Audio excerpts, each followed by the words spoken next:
Madam President, last week, when we were all back home, we all got to celebrate the 4th of July. Cooking out, spending time with our family and friends, watching fireworks is always special. Sitting there with my family, I thought about how blessed we are to live in the United States of America. We get to live in the most free and prosperous country in the history of the world. We owe that freedom and prosperity to the people who declared their dependence on July the 4th, 245 years ago. They fought and won their freedom for an idea called America. That American idea lives on 2.5 centuries later, thanks to the generations of men and women who, like many before them, put on the uniform to defend this great country. Many gave their lives, the ultimate sacrifice, to defend the United States. But many more are still with us. The future generations will continue to volunteer to protect the freedoms and liberties this country affords us every day. Today, we've got almost 20 million veterans in the United States. 400,000 of them call Alabama home. I've had the honor and pleasure to meet many Alabama veterans the past few years. I'm always heartened to talk with them about their service to our great country. But what I hear over and over again is that there's more we can do for all of our veterans. Better access to care, better opportunities to re-enter civilian life. Taking care of our veterans is personal for me. My dad served in World War II and died on active duty after the war. But he taught me so many valuable lessons, like work ethic, perseverance, and love of country. When I meet with veterans, I see the same patriotism my dad lived out every day of his life. You know, I never served myself. The Vietnam War was over before I got out of college, but many guys I knew from back home served in Vietnam. And I saw how badly they were treated by the media, by Hollywood, even by their fellow Americans. They were just trying to serve their country. They watched their friends die, and when they got home, they weren't treated very well. I thank God we treat our veterans today better than we did when I was growing up. And veterans from the Vietnam era are still the largest of the veteran group in this United States that we live in today. More than 100,000 Vietnam vets live in Alabama. But there's still more we can do to give them the care and resources that they need and deserve. I'm honored to be a member of the Senate's Veterans Affairs Committee, where we can hear about the problems facing our veterans firsthand and work together on common sense solutions. The biggest challenge our veterans face is the access to quality care. We've all seen it in the news. We've heard about it firsthand. Far too often, veterans can't get the care they need in a timely manner. One veteran who doesn't have access to care is one too many. My main priority is to get veterans the care they need and they well deserve by whatever means at our disposal, period. A solution to help address that problem is the CHAPS Act, guaranteeing health care access to all personnel who served, introduced by my friend and committee's ranking member, Senator Moran from Kansas.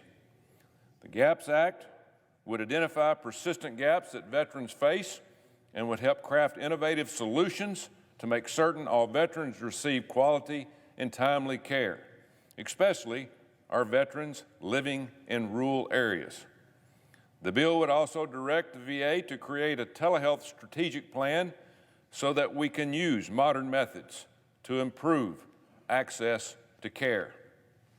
I'm proud to co-sponsor that legislation, and we'll be working with Ranking Member Moran to get this bill passed. We also need to do more to address the scourge of veteran suicide.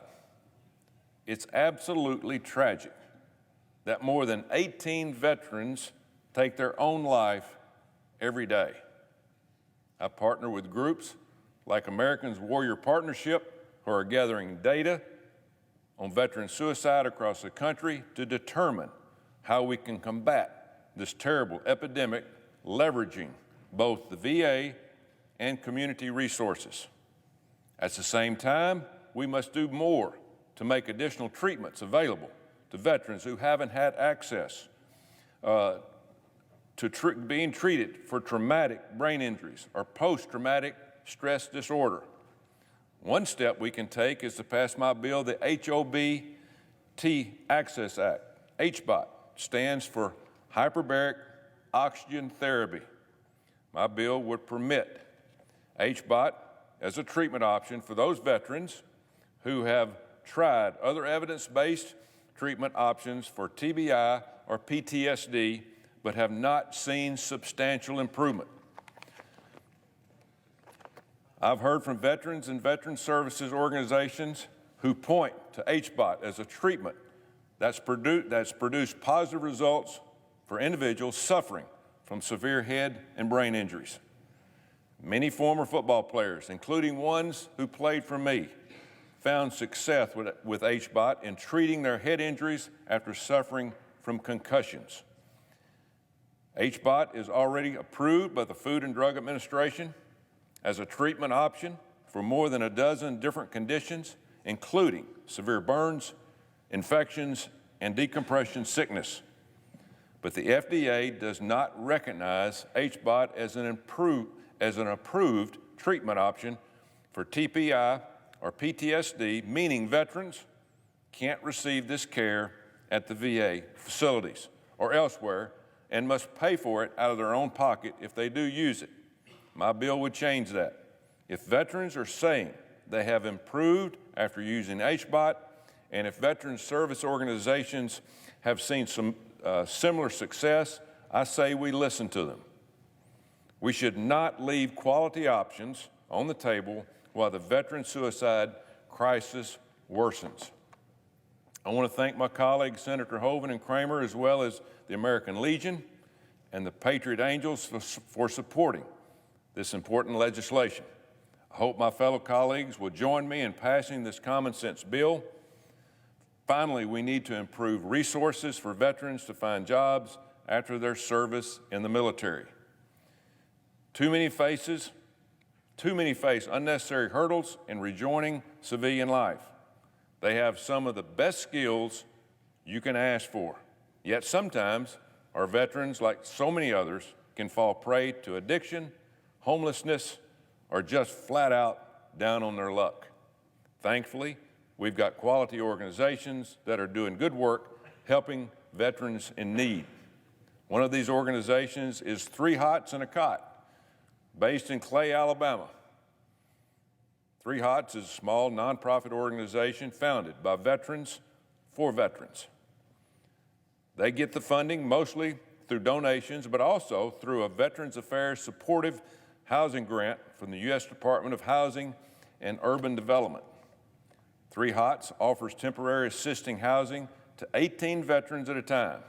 They'll drive the veterans 2 healthcare appointments at the VA, 2 grocery stores, and 2 job interviews, 2 church, until they can get back on their feet. And the job doesn't stop once the veterans are settled in an apartment on their own. 3 Hots will help with the transition by doing tasks like stocking their pantry, getting them furniture, and checking on them regularly. In their 10 years of operation, 3 Hots has helped more than 1,600 veterans and family members with an 83% success rate. This is the holistic type of approach to a tough issue that we need more of. They meet veterans where they're at the community, and they help them find the resources available. There are more great organizations across the country offering to help veterans in need, but oftentimes our veterans don't know these resources are available. I'll be working closely with my colleagues to better connect veterans with the resources that are out there so they can be equipped with the skills they need to succeed at home. Folks, simply, without the brave men and women who wear the uniform, we wouldn't have the freedoms to enjoy and sometimes take for granted every day. Our servicemen and women risked everything by joining the military.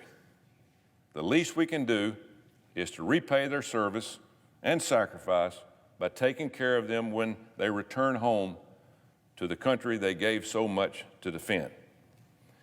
That's what I'll be doing on the Senate Veterans Affairs Committee and throughout my time here in the Senate.